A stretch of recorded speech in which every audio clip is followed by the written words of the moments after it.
bail change vote coming to November ballots. The Bears play both sides of Chicagoland.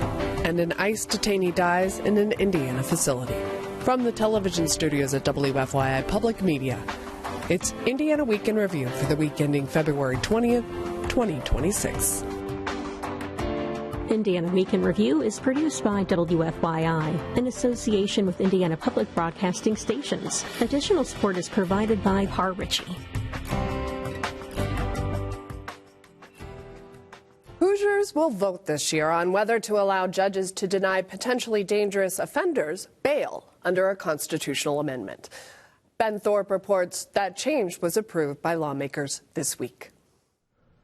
Under current Indiana law, people can only be denied bail if they are charged with murder or treason and there's strong evidence against them. The amendment would allow judges to deny people bail if they pose a substantial risk to the public. Samantha Bresnahan is with the ACLU of Indiana, which opposes the measure. She says detention can have lasting consequences for people's lives. It can cost someone their job, their housing, and even custody of their children. And even when charges are dismissed or a person is found not guilty, these harms cannot be undone. Voters will see the bail change question on their ballots in the November general election. Will Hoosiers vote to expand no bail? It's the first question for our Indiana Week in Review panel. Political strategist Elise Shrock. Republican Chris Mitchem. Laura Merrifield Wilson, Associate Professor of Political Science at the University of Indianapolis, and Niki Kelly, Editor-in-Chief at Indiana Capital Chronicle. I'm Jill Sheridan, Managing Editor at WFYI. So, Elise, should Indiana deny bail to more people in the criminal justice system? Well, as the spot before said, there are ways that this already happens, and I do share some concerns that the ACLU mentioned. We have due process, and this gives wide discretion to judges in a system that allows for due process, where you are innocent until proven guilty. So we are widening the ability for this to be used, but also abused, and it could have implications for people who are living in poverty, trapping them in systems of poverty. It could have implications for people who experience racial bias. So there are definitely some legitimate concerns, but it's passed, it's going to the ballot, and I think there needs to be some considerable effort to educate voters on what they are voting on. I think these ballot, when issues like this show up on the ballot, they tend to take people by surprise, and they get to the ballot and they're like, wait, what am I voting on? And so if it's going to the people deserve some type of educational campaign to know what they are voting on. I'll be interested to see how that pans out. That's a good point. Chris, we did hear a lot of legislators who supported this move talk a lot about, they're targeting the most dangerous offenders, and we've heard this argument for a long time in Marion County that people who are out on bail commit serious offenses. Is this the best way to address that? Yeah, I really think this is one of the more kind of common sense things that the legislature is going to do all year, and I think you've seen that as it's moved through the process. It's gone through on a largely bipartisan basis. You have a couple occasional outliers, but I think there are plenty of guardrails in here to try to prevent any kind of judge abuse of this, because it's kind of two-pronged, right? First, before you go into a bail hearing, you have to make sure there's enough evidence to even prove that a crime was done, right? Which I think makes a lot of sense. But then the level of evidence required goes even higher to prove that that individual is dangerous. And I think that's where kind of the rubber hits the road of, if you have somebody with no criminal history that maybe did a crime that, would be appeared as heinous as to most people, that's not an automatic you get no bail. Still, the prosecutor has to go forth and prove, I think it's by clear and convincing evidence, that this person is dangerous if they are let back out into the community, which I think is a very high standard to try to prove. And I think that's where this language does really well of making sure there is that high enough discretion to where it is hard to abuse. And I mean, Representative Jeter and Senator Cook did a good job of kind of moving this through the process of showing it is a bipartisan issue. I think they said 22 states, red and blue, have passed it as it's going, just because I think Marion County is maybe the topic that a lot of people use, because I think there is plenty of improvements that can be happen to our prosecutorial system. But it really is a statewide issue that you're hearing that people across the state are saying, yeah, I hope this helps make my community safer as well. Well, Niki, with this amendment, this had to go through the legislature once before as well in order for it to end up on the ballot. Is this solid with the proper guardrails in place that we can, trust that the system will not have people fall through the gaps? Well, look, I mean, this is a system of humans. I can't say that any policy is 100%, no one's going to fall through the gaps. Sure. But I think they took and considered some, discussion around this over, 4 years. So, this has been heavily vetted. And I do think if you went to most people and said, do you think a judge should be able to deny bail for a very violent accused rapist, they'd say sure. But right now in Indiana, they can't. Mm-hmm. And Laura, Elise makes a good point about educating people on the fact of this will be on the ballot and you should be aware ahead of elections. Yeah, and it's important to know legislative proposals tend to go through, not just in Indiana, but just nationally, because a lot of times voters don't necessarily know much about them. They don't read the state constitution. They don't know that this addresses Article 1, Section 17. They may not know what the current law is and how this would change the law. But they also tend to trust legislators and say, well, if this is coming from the legislature and this is what my lawmakers want to see, well, I think it must be good. I think the balance here that you see is both judge autonomy, giving them some authority and power, but also the subjectivity. How much is too much, and how much justice depends on which judge you get which day in any current circumstance. I do think the language does a lot to provide those guardrails, but of course there could be some human intervention, human error. And we'll have to see, of course, how it plays out with voters in November, and then if it is enacted, what it does there. At least we did hear quite a bit of people that spoke against it as well, though, worried about things like jail overcrowding. Is that a serious concern? Sure, and it's also, from a human dignity side of things, that means it's also going to be costly. So we have to think about the fiscal impact of that as well. Do you think, Chris, the language that will be presented to voters on the ballot is solid for this moving forward? Yeah, I thought that was actually one of the more interesting parts because, to Elise's point, I do think there's going to be some education required, especially for those on the opposite side of wanting to defeat this proposal, because the way that it is written, it is pretty legalese, I would say. But I also think it's important that it's written that way just to make sure they know what they're actually voting on. And then, to the jail overcrowding standpoint, I have a hard time thinking that would exacerbate that issue just because, again, that standard is so high for people who would probably be held on bail anyways, which I think is important to realize. Right now, the system says that a lot of times what judges do now is that they'll just set bail exponentially high. And there's a lot of good points of saying that actually kind of makes almost like a class system where if you are wealthy and you happen to find yourself in one of these situations, you're a lot more likely to meet that really high bail standard instead of somebody who's maybe lower income, and that kind of disparity there. Well, time now for viewer feedback. Each week, we pose an unscientific online poll question. This week's question, should the state refuse bail for more people in Indiana? Vote yes or no. The last question posed to viewers, what moves should the state take to better protect youth? Answer, 20% saying expand Amber Alerts, 16% say create a new alert system, and 64% say tighten social media usage. If you would like to take part in the poll, go to WFYI.org/IWIR and look for the poll. The odds that the Chicago Bears could come to Indiana just got better. Ben Thorpe reports the Bears and state legislators say they are committed to completing the final steps of a legislative deal. Lawmakers unanimously passed a bill out of committee to create a stadium finance authority in charge of acquiring land and paying for the construction of facilities. Speaker of the House Todd Houston says the Bears are willing to invest $2 billion into Northwest Indiana. And we're forging a relationship that will be the foundation of a public-private partnership leading to construction of a world-class stadium, setting a new standard for event day experiences. Indiana would pay around $1 billion to support infrastructure around the new stadium, paid for in bonds and taxes on food and hotels in the region. So, Chris, is this the most excited we've seen lawmakers and the governor about an issue this session? It definitely is. And even on Thursday, it was such a unique experience in the State House because with only a week left of session, that's where tensions really start to run high. You're starting to see a lot of the arm twisting from the legislative leaders and kind of horse trading on a lot of different bills. But it's like for 2 hours, there was like an oasis on the fourth floor of like you had the Senate and the House coming together to present the bill, and you had Democrat lawmakers talking in support of it.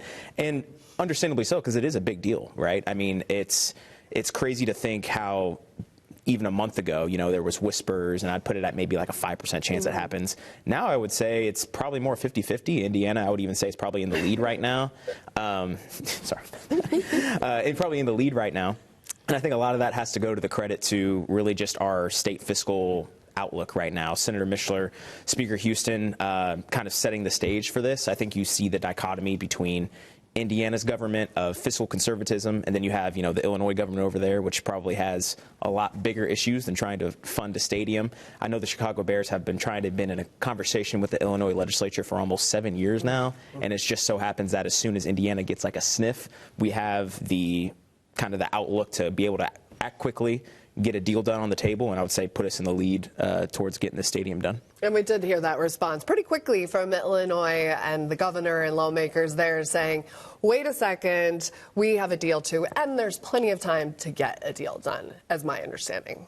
Yeah, I'm sure that competition, of course, gives there a bit more of a fire to get a deal done. And to Chris's point, I like that it proves that things can happen at the Indiana General Assembly when there is motivation to move things forward with some agreement and some positivity and bipartisan muscle building. So just noting it can be done. And I think the thing that I would be most excited about is to see some economic development. And I think the true measure of success, if this does go through, will be how it impacts the everyday quality of life for people in the region. That's what the true success would be for this. If this can help everyday people in the region with their quality of life through whatever benefits could come from this. I mean, that's a great point, Niki. The redevelopment alone in Northwest Indiana. I mean, if anyone's driven through that area, we have family there. We drive through East Chicago and Gary a lot. And it is in need, and that would be huge for Northwest Oh, it would Indiana. be huge. I do hope, and I get everyone's totally excited, and we're all on board, and I think it's going to easily pass. And you know, we're putting our best foot forward. I do hope at least in the next couple of days we get a fiscal impact statement on the bill. Like, we really don't know a lot about a lot of the inner workings of this and how much money we're talking about and where all it's going to come from and how many Hoosiers are going to pay it versus how many Illinois residents are going to pay it. And so I still think, you know, we've got some due diligence to do. And I also think people need to understand that the Bears can take as much time as they want. Like they said, this is contingent on site-specific due diligence, right? So they still have to buy the land and they have to test it and make sure it's all environmentally good. And we're talking probably a couple more months. So this is not going to happen overnight. You have a ton of manufacturing plants up there, so a super manufacturer-heavy part of the state that you probably have to tread a little carefully when it comes to land usage. And I think the environmental remediation piece alone. Oh, absolutely. And they do have their lease through 2033. So not that they want to string us along. I will say the thing that was most interesting to me this week was when Illinois Governor J.D. Pritzker said he was surprised to hear about this, because I was surprised to hear he was surprised. This has been a big conversation in Indiana. And I think in the same press conference, he also said he was disappointed, but then also said that they had conversations with the Bears leadership and he felt confident they were keeping them in Illinois, excuse me. I think we've done a really good job at trying to attack this. And again, for the economic revitalization in Northwest Indiana, I think a region that has really struggled and worked so hard. If this happens, if anything near like this happens, I think it would be fantastic for that area. In Hammond. Yes. It would be exciting.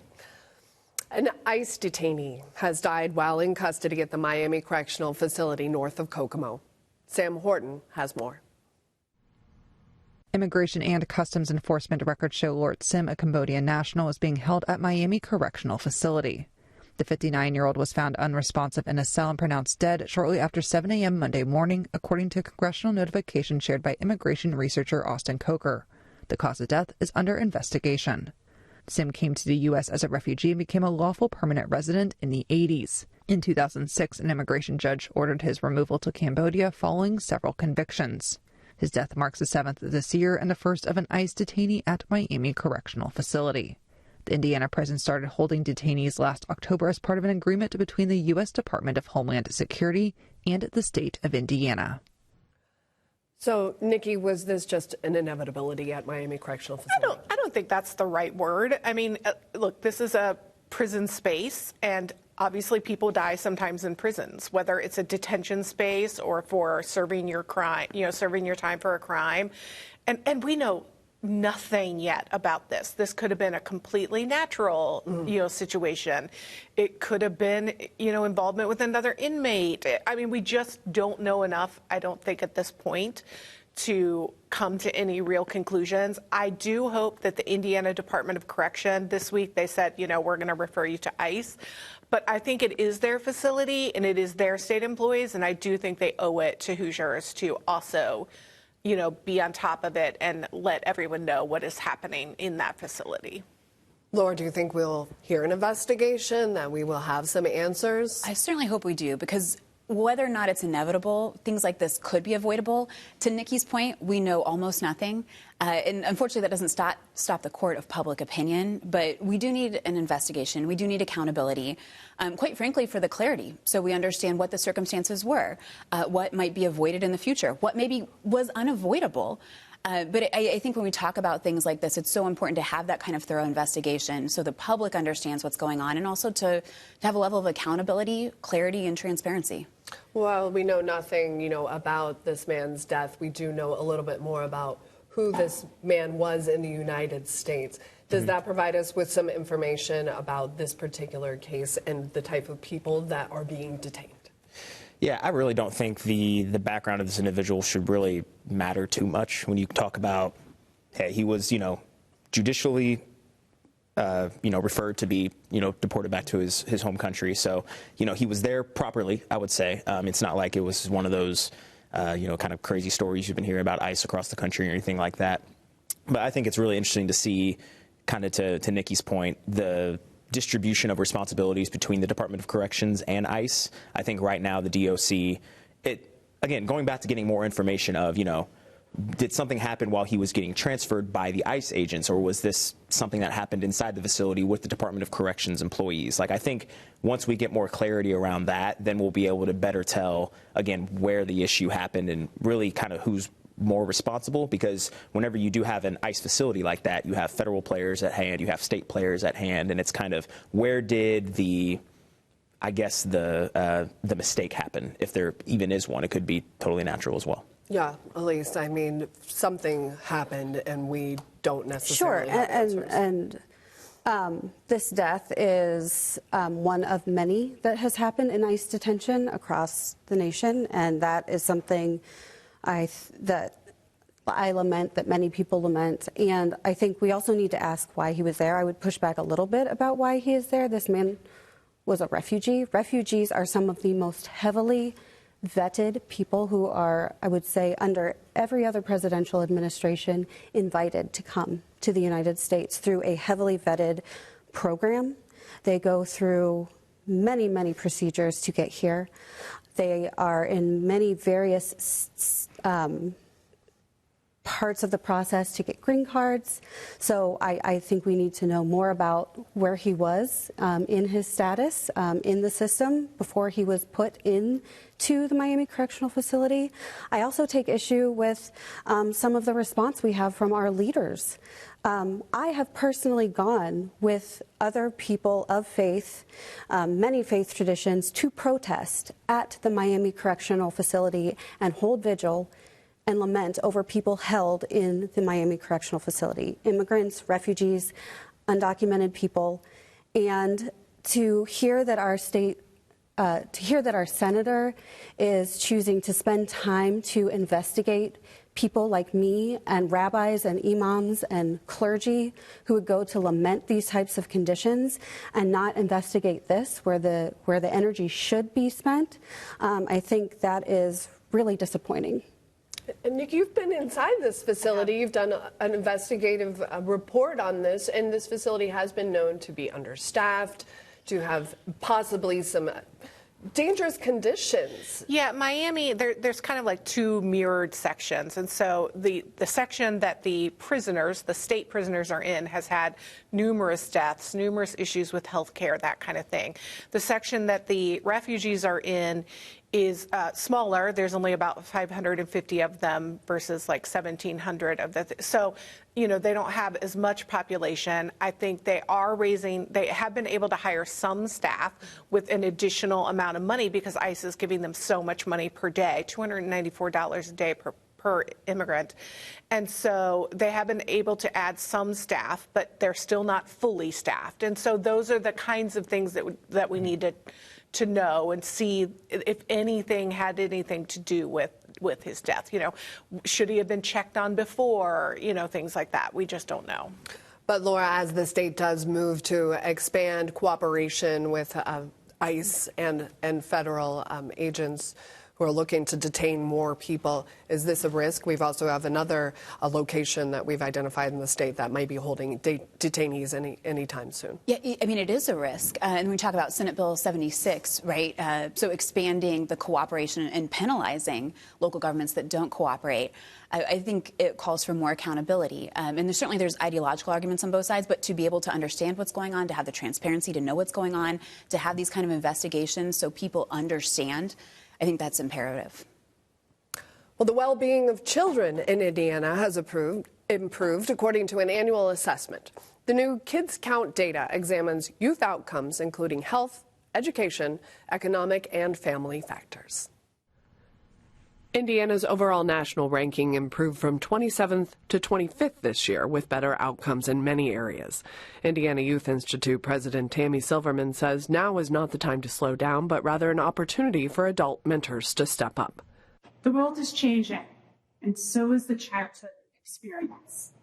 Through it all, our children need people they can trust in their own lives. The data book finds an improved education ranking from 17th to 11th and highlights growth in reading and graduation rates. Indiana youth have historically lagged behind in health scores, but the latest assessment finds improvements. There was an increase in child mortality, and the report highlighted a continued shortage of healthcare providers. So, Laura, are Indiana youth in a better space? By almost every metric, yes. And one of the things I really like about this report is they show you both state year-over-year changes, but then how we look relative to the rest of the country. Our education metrics look fantastic for most things. And in particular, I think this got a lot of attention, but it's worth noting, we've never seen more Hoosier high school graduates than before. And this is great in terms of their economic outlook. It's great for the state.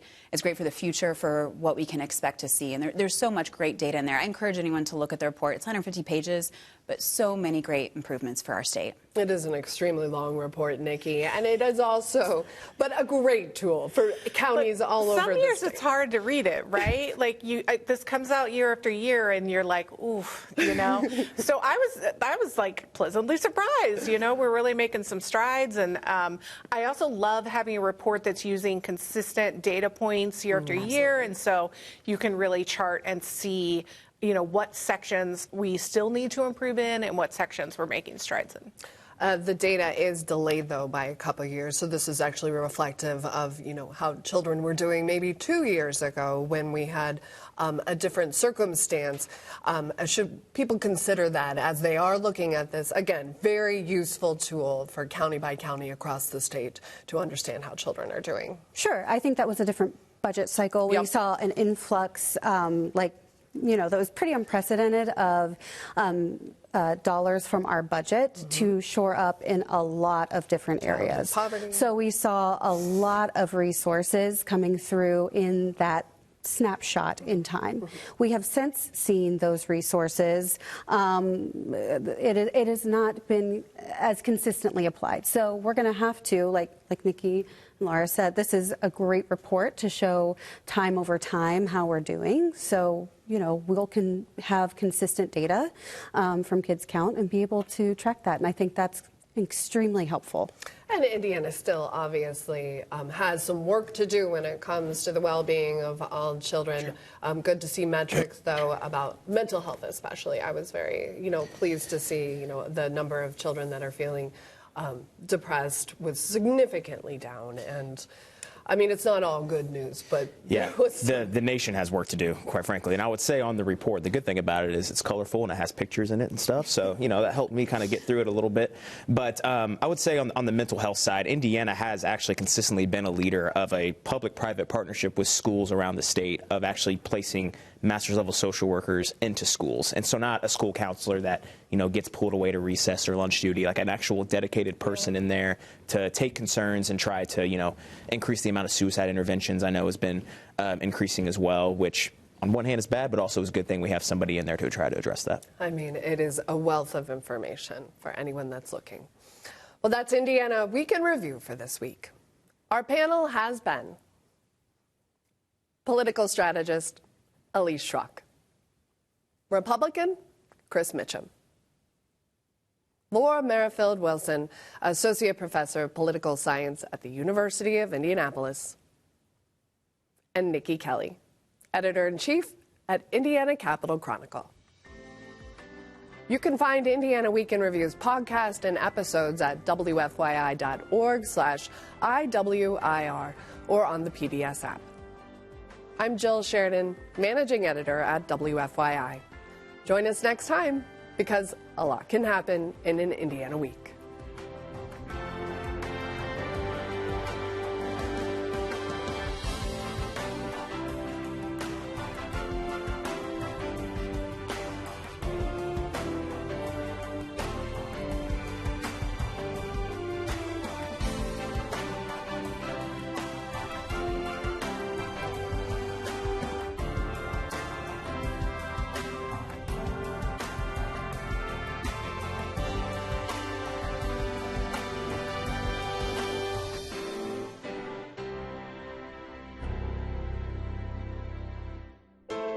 The views expressed are solely those of the panelists.